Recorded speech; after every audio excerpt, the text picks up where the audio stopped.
Hello students, शिक्षा academy में आपका स्वागत है। आज आपके लिए मैं लेकर आया हूं क्लास 9th की साइंस की प्रैक्टिस सेट 2, जो आपके झारखंड बोर्ड के एग्जाम के लिए बहुत ही महत्वपूर्ण है। इन प्रश्नों को लिखें और याद कर लें।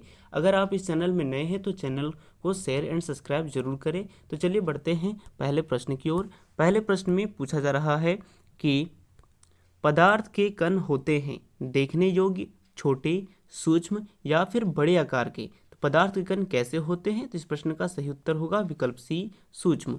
पानी में चीनी जैसे पदार्थ घोलने पर पानी के तल में क्या परिवर्तन होता है?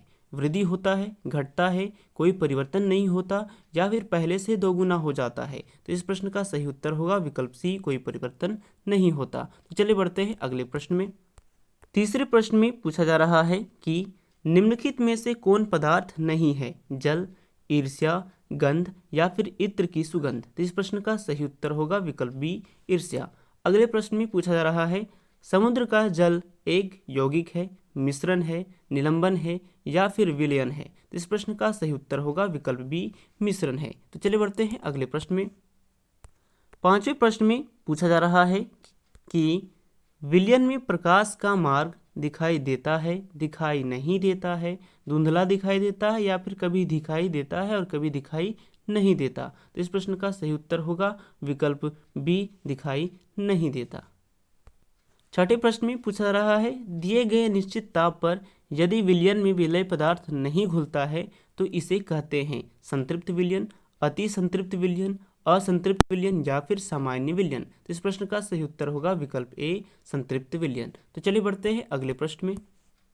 सातवें प्रश्न में पूछा जा रहा है कि जल के अणु में हाइड्रोजन एवं ऑक्सीजन के द्रव्यमानों का अनुपात क्या होता है? 1:2, 3:4, 1:8 या फिर 2:1? तो इस प्रश्न का सही उत्तर होगा विकल्प सी, 1:8। अगले प्रश्न में पूछा जा रहा है अमोनिया के एक अणु में नाइट्रोजन एवं हाइड्रोजन के द्रव्यमानों का अनुपात क्या होता है? 1:2, 14:3, 7:3 या फिर 2:1? तो इस प्रश्न का सही उत्तर होगा विकल्प बी, 14:3। तो चलिए बढ़ते हैं अगले प्रश्न में। नवें प्रश्न में पूछा जा रहा है कि यदि द्रव्य को विभाजित किया जाता है तो एक ऐसी स्थिति होगी जब प्राप्त कण का और विभाजन नहीं होगा। यह सुझाव किसने दिया था? महर्षि कन्नाद, डेमोक्रिटस, ल्यूसिप्स या फिर इनमें से कोई नहीं? इस प्रश्न का सही उत्तर होगा विकल्प ए, महर्षि कन्नाद। अगले प्रश्न में पूछा जा रहा है परमाणु केंद्र की खोज किसने की? रदरफोर्ड, चैडविक, थॉमसन या फिर गोल्डस्टीन? इस प्रश्न का सही उत्तर होगा विकल्प ए, रदरफोर्ड। चलिए बढ़ते हैं अगले प्रश्न में। 11वें प्रश्न में पूछा जा रहा है कि प्रोटॉन पर कितने इकाई का आवेश माना गया है? 1 इकाई, 2 इकाई, 3 इकाई या फिर 4 इकाई? इस प्रश्न का सही उत्तर होगा विकल्प ए, 1 इकाई। अगले प्रश्न में पूछा जा रहा है किस तत्व के समस्थानिक का उपयोग परमाणु भट्ठी में ईंधन के रूप में किया जाता है? क्लोरीन, यूरेनियम, कोबाल्ट या फिर हाइड्रोजन? इस प्रश्न का सही उत्तर होगा विकल्प बी, यूरेनियम। तो चलिए बढ़ते हैं अगले प्रश्न में।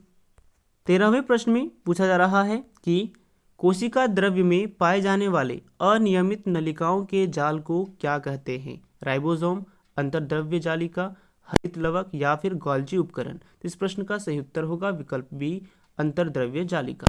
अगले प्रश्न में पूछा जा रहा है निम्न में से कौन एक कोशिकीय जीव नहीं है? अमीबा, पैरामीशियम, क्लैमिडोमोनास या फिर कवक? तो इस प्रश्न का सही उत्तर होगा विकल्प डी, कवक। तो चलिए बढ़ते हैं अगले प्रश्न की ओर। 15वें प्रश्न में पूछा जा रहा है कि वैसे जीवों को जिनमें केंद्रक झिल्ली नहीं पाई जाती है उसे क्या कहते हैं? यूकैरियोट, प्रोकैरियोट या फिर बहुकोशिकीय या अगुणित जीव? तो इस प्रश्न का सही उत्तर होगा विकल्प बी, प्रोकैरियोट।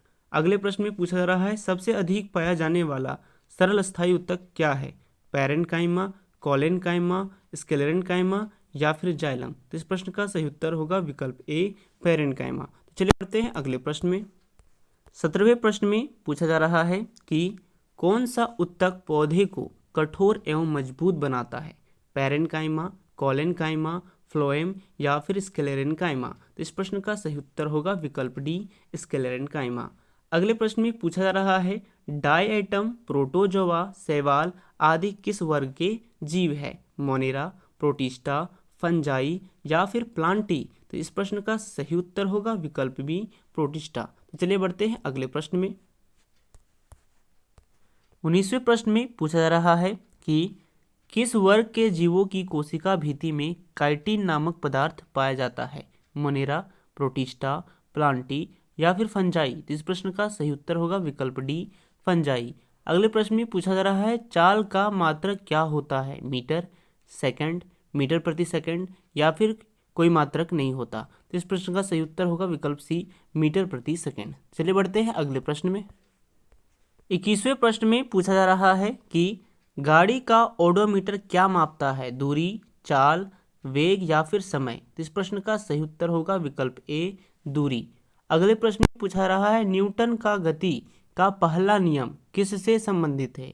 संवेग, जड़त्व, त्वरण या फिर भार। तो इस प्रश्न का सही उत्तर होगा विकल्प बी, जड़त्व। तो चलिए बढ़ते हैं अगले प्रश्न में। 23वें प्रश्न में पूछा जा रहा है कि न्यूटन का गति का दूसरा नियम किससे संबंधित है? संवेग, त्वरण, चाल या फिर संवेग परिवर्तन की दर। इस प्रश्न का सही उत्तर होगा विकल्प डी, संवेग परिवर्तन की दर। अगले प्रश्न में पूछा जा रहा है चंद्रमा पर भार पृथ्वी पर के भार का कितना गुना होता है? 2/3, 1/6, 1/4 या फिर 3/2। तो इस प्रश्न का सही उत्तर होगा विकल्प बी, 1/6। तो चलिए बढ़ते हैं अगले प्रश्न में। 25वें प्रश्न में पूछा जा रहा है कि जी का मान अधिकतम कहाँ पर होता है? विषुवत रेखा पर, ध्रुव पर, मकर रेखा पर या फिर पृथ्वी के केंद्र पर। इस प्रश्न का सही उत्तर होगा विकल्प बी, ध्रुव पर। अगले प्रश्न में पूछा जा रहा है छत पर दौड़ते हुए बालक में है स्थितिज ऊर्जा, गतिज ऊर्जा, स्थितिज ऊर्जा और गतिज ऊर्जा दोनों या फिर इनमें से कोई नहीं। इस प्रश्न का सही उत्तर होगा विकल्प सी, स्थितिज ऊर्जा और गतिज ऊर्जा दोनों। तो चलिए बढ़ते हैं अगले प्रश्न में। 27वें प्रश्न में पूछा जा रहा है कि ऊर्जा का व्यावसायिक मात्रक है जूल, वाट, किलोवाट घंटा या फिर इनमें से कोई नहीं। तो इस प्रश्न का सही उत्तर होगा विकल्प सी, किलोवाट घंटा। अगले प्रश्न में पूछा रहा है आवर्तकाल का एसआई मात्रक होता है न्यूटन, सेकंड, मीटर प्रति सेकंड या फिर किलोमीटर प्रति घंटा। तो इस प्रश्न का सही उत्तर होगा विकल्प बी, सेकंड। चलिए बढ़ते हैं अगले प्रश्न में।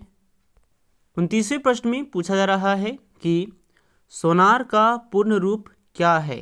तो इस प्रश्न का सही उत्तर होगा विकल्प ए, ध्वनि नेविगेशन और रेंजिंग। अगले प्रश्न में पूछा रहा है मलेरिया किसके कारण होता है? प्रोटोजोआ, एनाफिलीज मच्छर या फिर ए और बी दोनों या फिर इनमें से कोई नहीं। इस प्रश्न का सही उत्तर होगा विकल्प सी, प्रोटोजोआ, एनाफिलीज मच्छर ये दोनों। चलिए बढ़ते हैं अगले प्रश्न में। 31वें प्रश्न में पूछा जा रहा है कि प्लाज्मोडियम इसका उदाहरण है वायरस, जीवाणु, प्रोटोजोआ या फिर कीड़ा। तो प्लाज्मोडियम का उदाहरण कौन सा है? तो इस प्रश्न का सही उत्तर होगा विकल्प सी, प्रोटोजोआ। अगले प्रश्न में पूछा रहा है ह्यूमस किसे कहते हैं? मृदा में ऑक्सीजन, मृदा में सड़े गले जीव, मृदा में पॉलिथीन बैग या फिर इनमें से कोई नहीं। तो इस प्रश्न का सही उत्तर होगा विकल्प बी, मृदा में सड़े गले जीव। चलिए बढ़ते हैं अगले प्रश्न में। 33वें प्रश्न में पूछा जा रहा है कि अम्ल वर्षा का पीएच क्या होता है? अम्ल वर्षा का पीएच क्या होता है? तो इस प्रश्न का सही उत्तर होगा विकल्प सी, 5.6 से कम। अगले प्रश्न में पूछा जा रहा है मेरी कल्चर में किसका उत्पादन किया जाता है? फूलों का, झाड़ियों का, समुद्री जीवों का या फिर मधुमक्खी का। तो इस प्रश्न का सही उत्तर होगा विकल्प सी, समुद्री जीवों का। तो चलिए बढ़ते हैं अगले प्रश्न की ओर।